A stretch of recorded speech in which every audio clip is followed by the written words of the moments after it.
শব্দ লিখছি, কি লিখছি? শব্দ। শব্দটা কি? এট। এট, এটি এট। এটার সাথে তোমরা বর্ণ যোগ করে একটা অর্থবহ ওয়ার্ড তৈরি করবা, ঠিক আছে? জি। এটার সাথে কি যোগ করলে কি হয় কে বলতে পারবা? ব্যাট। ব্যাট। জি। কি যোগ করতে হবে? ক্যাট। ক্যাট। জি। আমরা তাহলে এটার সাথে কি যোগ করতে পারি? ক্যাট। কে বললো ব্যাট? আমি। দেখো ব্যাট, বি এর একসাথে সাথে বি যোগ করাতে হয়ে গেল ব্যাট। সি যোগ করলে cat. Cat. Red. Red. Red. এটা কি? মাদুর। মাদুর। নাম রেড। রেড। আচ্ছা, রেড। রেড অর্থ ইঁদুর। নাম হেড। হ্যাট, হ্যাট অর্থ কি? টুপি। হ্যাট, টুপি। সেট। সেট অর্থ কি? বসা, আসন নাকি? S A T, set. Set. বসা। বসা।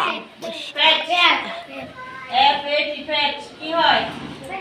ফ্যাট অর্থ চর্বি বা মোটা। মোটা, চর্বি বা মোটা। আর কি হয় বলো? ইট। ইট হয়। কি হয়? ইট। ইট, ই এ টি তো কি? হাওয়া। খাওয়া। আর ব্যাট, ক্যাট, ফ্যাট, ইট, রেড, হেড, সেট। আর কিছু হয় না? ব্যাট লিখছি আমরা? আর কিছু হয়নি? হয়, আরো অনেকগুলো আছে, কিন্তু তোমরা Red. ওগুলো দিয়ে আর বড় বড় অর্থ বহন করে, ঠিক আছে? যেমন নেট আছে, N A T, nut.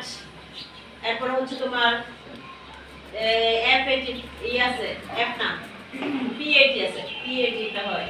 PAT পেট। আচ্ছা, এবার দেখো আমরা তাহলে কয়েকটা জিনিস শিখছি। দেখো একটা শব্দ নাম কি? হেড। হ্যাট। হেড। হ্যাট লিখি নাই? হ্যাট টুপি লিখছি। একটা শব্দ এটি, এটার সাথে দেখো এক একবার আমরা এক একটা বর্ণ বসানোর পরে কি হয়ে গেল? এক একটা আলাদা আলাদা শব্দ তৈরি হয়েছে না? জি। হ্যাঁ, দেখো এর সাথে আমরা যখন বি যোগ করছি তখন হয়ে গেল ব্যাট, সি করলে ক্যাট। এম করাতে মাদুর। ম্যাট, আর রেড। রেড, এইচ দেওয়াতে হ্যাট। হেড, এস দেওয়াতে সেট। সেট, ই দেওয়াতে ইট। ইট, ইট খাওয়া, এফ দেওয়াতে ফ্যাট। ফ্যাট, ঠিক আছে?